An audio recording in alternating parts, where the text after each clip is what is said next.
Next ಏನ್ ಮಾತಾಡೋಗಿಲ್ಲಿ? ಇನ್ನೇನಕ್ಕ ಮಾತಾಡಿ, ನನಗೂ ಹುಷಾರಿಲ್ಲ, ನನಗೂ ಗಂಟ್ಲು ನೋವು ಜರ ಹಾಸ್ಪಿಟ್ಲಿಗೆ ತೋರಿಸ್ಕೊ ಬಂದೆ ಕಲಕ. ಅವನಿಗೆ ಭಯ, ಎಲ್ಲಿ ನಾನು ಗಿಲ್ಲಿ ಒಂದೆರಡು ಮಿಮಿಕ್ರಿ ಮಾಡು ಅಂತ ಹೇಳ್ಬಿಡ್ತೀನಿ ಅಂತ ಬೇಡ ಭಯ. ಕಲಕ, ಬೇಡ ಕಲಕ, ಮಿಮಿಕ್ರಿ ಮಾತ್ರ ಮಾಡೋಲ್ಲ ಕಲಕ. ಆಮೇಲೆ ನಿಮ್ಮ ಮಿಮಿಕ್ರಿನೇ ಮಾಡ್ಬೇಕಾಯ್ತದೆ. ಗಿಲೆ ಸೋಮ್ನಿರಲೇ ಗಿಲ್ಲಿ ಹಂಗ್ ಮಾಡ್ತೀನಿ. ಬೇಡಕ್ಕ. ಓಕೆ, ಕಿಶೋರ್ ಸರ್, ನಿನ್ ಫೇವ್ರೆಟ್ ಕಿಶೋರ್ ಸರ್.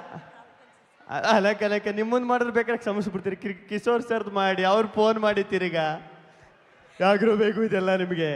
ಇಲ್ಲ, ಕಿಶೋರ್ ಸರ್ಗೆ ಸ್ವಲ್ಪ ಗಂಡು ಕಟ್ಕೊಬಿಟ್ಟೈತೆ, ಬೇಜಾರಾಗ್ಬೇಡ್ರಿ. ನೆಕ್ಸ್ಟ್ ಟೈಮ್ ಬಂದಾಗ ಚೆನ್ನಾಗಿ ಮಾಡ್ತಾರೆ ಅಕ್ಕ. ನೀ ಅದೊಂದು ಮಾಡ್ತಿದ್ಯಲ್ಲ, ಅದು ಮಾಡು. ಅದಾ? ನಮ್ಮೂರ್ ಹುಡುಗ ನಿಜವಾಗ್ಲೂ ನಮ್ಮವ್ರಿಗೆ ಇಲ್ಲಿ ಸಖತ್ ಖುಷಿ ಆಯ್ತದೆ. ಇಲ್ಲಿ ಯಾರು ಅಂತ ನೀವು ಕಂಡು ಹಿಡಿಬೇಕು. ಕನಕಪುರ ಸ್ಟೇಜಲ್ಲಿ ಬಂದು ಈ ಥರ ಆ್ಯಕ್ಟಿಂಗ್ ಮಾಡಿರೋದು ಸಖತ್ ಖುಷಿ ಆಯ್ತದೆ. ಒಳ್ಳೇದಾಗಲಿ. ಯಾರಿದು? ಗೊತ್ತಿಲ್ವಾ? ಹೆಂಗ್ ಗೊತ್ತಾಯ್ತದೆ? ನಮ್ಮೂರು ಗ್ರಾಮ ಪಂಚಾಯತಿ ಮೆಂಬರ್.